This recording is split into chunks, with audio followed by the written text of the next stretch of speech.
Phone call తో మీ బంగారాన్ని విడిపించి ప్రెజెంట్ మార్కెట్ రేట్ కే కొని బ్యాలెన్స్ అమౌంట్ ని క్యాష్ గా లేకపోతే సమానమైన బంగారాన్ని మీకిస్తుంది అక్షయ గోల్డ్ హబ్.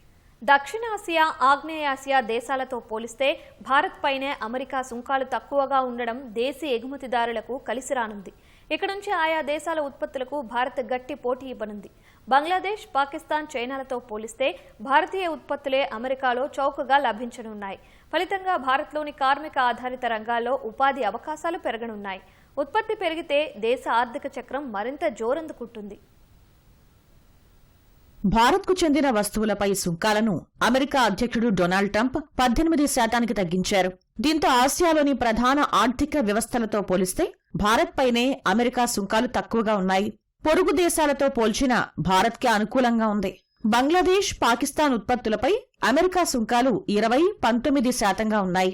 ఆగ్నేయాసియా దేశాలైన మలేషియా, కంబోడియా, థాయిలాండ్పై 19% సుంకాలున్నాయి. చైనాపై ఏకంగా 34 నుంచి 37% సుంకాలున్నాయి. భారత్పై 18% సుంకాలే ఉండడంతో ఆయా దేశాలు అమెరికాకు ఎగుమతి చేసే ఉత్పత్తులకు భారత్ గట్టి పోటీ ఇవ్వనుంది. సుంకాల తగ్గింపుతో భారత్ నుంచి అమెరికాకు బియ్యం, రొయ్యలు, దుస్తులు, రత్నాభరణాలు, పాదరక్షల ఎగుమతులు పెరగనున్నాయని నిపుణులు విశ్లేషిస్తున్నారు. సుంకాల తగ్గింపు భారత్కు కలిసి రానుందని ఇండియన్ రైస్ ఎక్స్పోర్టర్స్ ఫెడరేషన్ తెలిపింది. గతంలో భారత్పై 50% సుంకాల కారణంగా పాకిస్తాన్, థాయిలాండ్ నుంచి పోటీ ఉండేదని, తాజా ఒప్పందం వల్ల దేశీయ బియ్యానికి గిరాకీ మరింత పెరుగుతుందని వెల్లడించింది.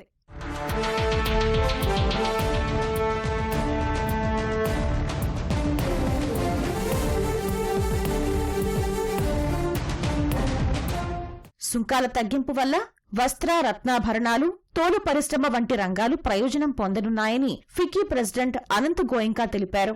వాణిజ్య ఒప్పందం ఖరారైతే భారత్, అమెరికా మధ్య వ్యూహాత్మక ఆర్థిక బంధానికి మార్గం సుగమం అవుతుందని సిఐఐ అధ్యక్షుడు రాజీవ్ మిమాని అన్నారు. అటు భారత్కు అమెరికా అతిపెద్ద వాణిజ్య భాగస్వామిగా ఉంది.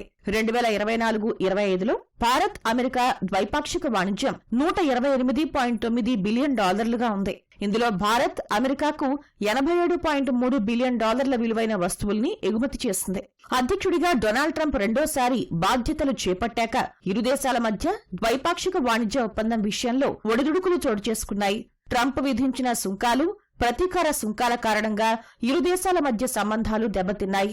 అయితే తాజాగా సుంకాల తగ్గింపుతో ద్వైపాక్షిక ఒప్పందానికి చేరువయ్యాయి. త్వరలోనే ఇరు దేశాలు వాణిజ్య ఒప్పందంపై సంతకాలు చేయనున్నాయి.